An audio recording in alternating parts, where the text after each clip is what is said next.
Very pleased to introduce a special guest right now, and he's with us courtesy of the Zephyr Insurance Hotline, Featherweight Champion of the World, Max Holloway. Max, how are you?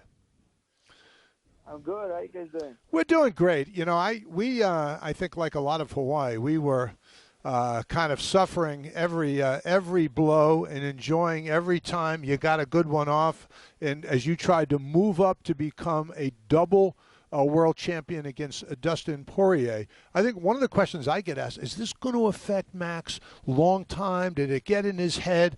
What do you say when people say, well, how are you mentally, what was your attitude following that fight? It is what it is, you know. The fight is out of my hand after we leave it to the judges, and you just move on. You know, it's life, you know. I've been saying about it.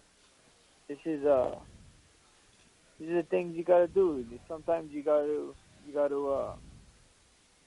go down and shoot, and then climb. Like life is like shooting ladders. Sometimes you gotta go down and shoot and climb up a bigger ladder, and that's what we do. You know, it took me 10 fights to get a title fight at featherweight. You know, not if. When I go back up, if it takes me 10 fights to get another title fight, then so be it.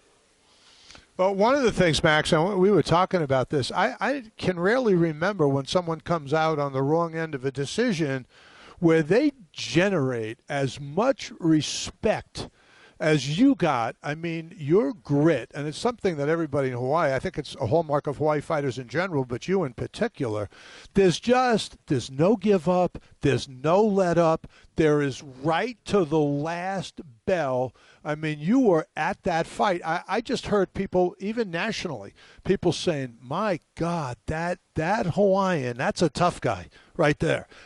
Did you feel that? Did you feel some of the love from people after the fight? Yeah, for sure, 100%. I felt the love after that fight. I mean, it's all saying, you know, it's the proof is in the pudding. You know, the love that I got hit on social media after was just ridiculous. I can't even explain it. You know, it's like you said, it's almost like, you know, after losing a fight, it's almost like I won the fight. So it was cool, you know, to get people's eyes, you know, and just respect. One of the things, and you're fighting a guy that many people will believe is a surefire future Hall of Famer, and Frankie Edgar coming up. What are your thoughts about Edgar as you prepare for Saturday's event? Exactly it. That's it. You know, that's the way I look at it. You know, he's a Hall of Famer. You know, he's not a future Hall of Famer. He's definitely going to be in there, I believe. And he helped the sport grow a lot. You know, I said my favorite fighter was Jose Aldo when WEC came out, but UFC was around first, and he was one of the smaller guys doing it. So it was cool, you know, to watch him when we were young, and now we're here. You know, and I can't wait. You know, I want to leave a legacy, and you know, having guys under your belt like that is definitely helps. Hi, Max. This is Matthias Burbell with ESPN Honolulu. You know, I guess the biggest question in this room right now is, do you miss the weight cut to 155 rather than at 145 right now? Nah, not at all. You know, everything is smart. You know, and we do everything smart. I got a great team. We everything from my striking, my jiu-jitsu, my strength and conditioning, to my medicals, and so on and so on. You know, we got everything covered, and it's been good. Do you feel like this is your natural weight where you want to keep defending this belt, or is your body just getting too big for this weight class to the point where this might be your last featherweight fight? We see what happens. You know, You know, I can't tell the future, and if you know somebody that can, you know, tell them that I'm looking for them. You know, this is I would love to have them on my team. To be quite honest, you know, we don't know what happens after this fight, but I always said kings defend. You know, I said they defend their throne, and you know, I went up for another throne. Now I'm back down, back at my throne weight, and got to remind people. One of the things about you, Max, everybody has taken note of this.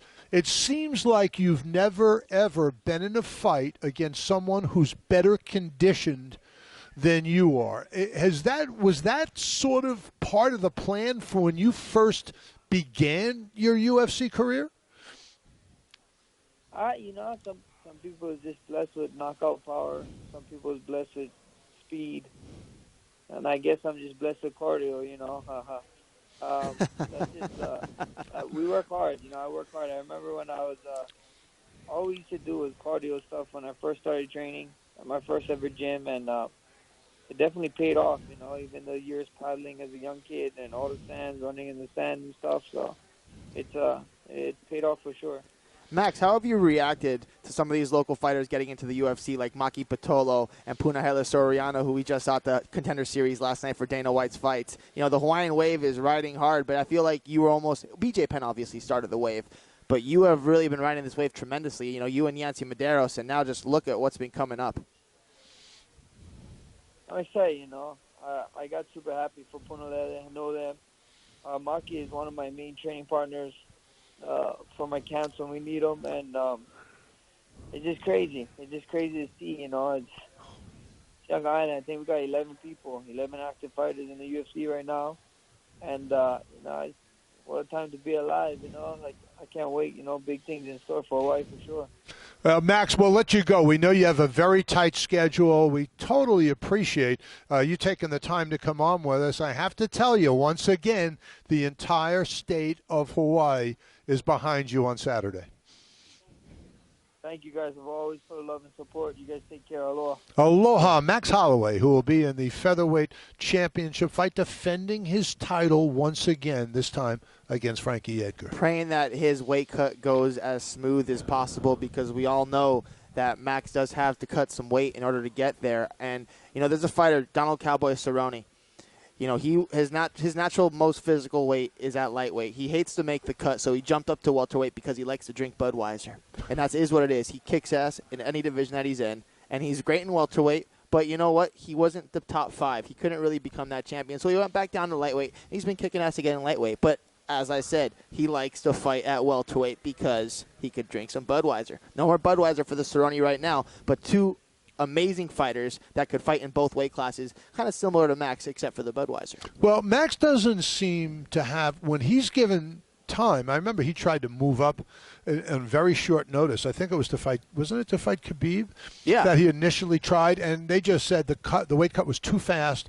It was basically not good, and doctors said, they stopped okay, him. stop this right here. He him. was willing to do it, but they just said this isn't safe. The New York State Athletic Commission stopped that weight cut with about an hour left, and he only had a couple pounds of trim. Last night, we and our crew were at Dana White's Tuesday Night Contender Series, and Sean Woodson, who was a massive undercard in his fight, second to last fight of the night, he cut 25 pounds to get down to featherweight in a span of 5 days because he took his fight short notice. If he would have been fighting this card last night in New York, they pull him from that fight, because there's no way that he made that in a healthy way. He said last night post-fight interviews that it was the most dangerous, craziest thing he's ever done, and that he will never, ever do it again, nor will he ever take a short notice fight ever again, because it was literally that crazy. Right. I can't imagine being in those shoes. Well, I think that fighters recognize you need to do this by plan. It's got to be over a certain length of time. One of the things about Holloway's never failed to make weight. He's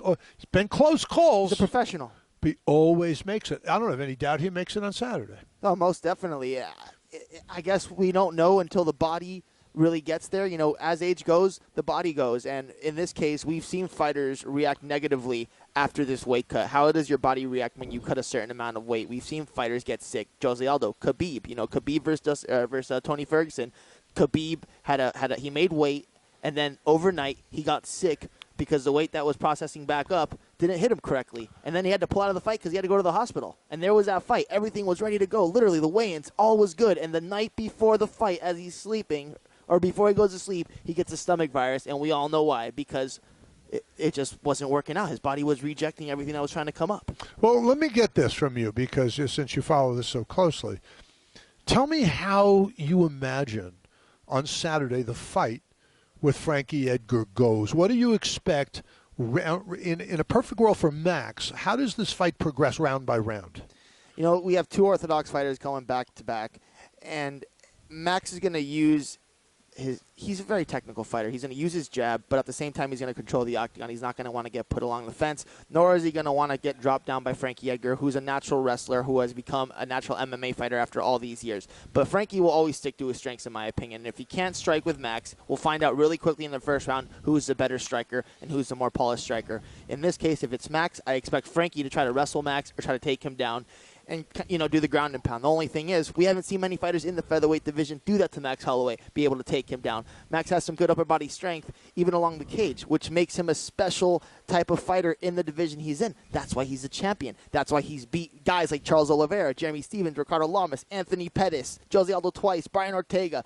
These guys are killers. And Max is the top killer. Frankie has lost to Jose Aldo, and he's never beat Jose Aldo, and he's fought him more than once. So it just goes to show you the level of martial artists that we got right here. Jose Aldo's here. Frankie Edgar's here. Max destroyed Jose twice. So I expect Max to destroy Frankie Edgar within 4 rounds. It took a couple of rounds, and particularly in the first fight, I remember against Aldo, it took a while for Max. Some people had Aldo win in the first couple of rounds as Max was feeling it out, but it just seemed to be a wave where Max got even and then was dominant. I mean, was that his conditioning? Was it his strength? Why was he so able to demolish Aldo? It was his confidence, and it was the fact that he took Aldo's best shots, and he was not shook.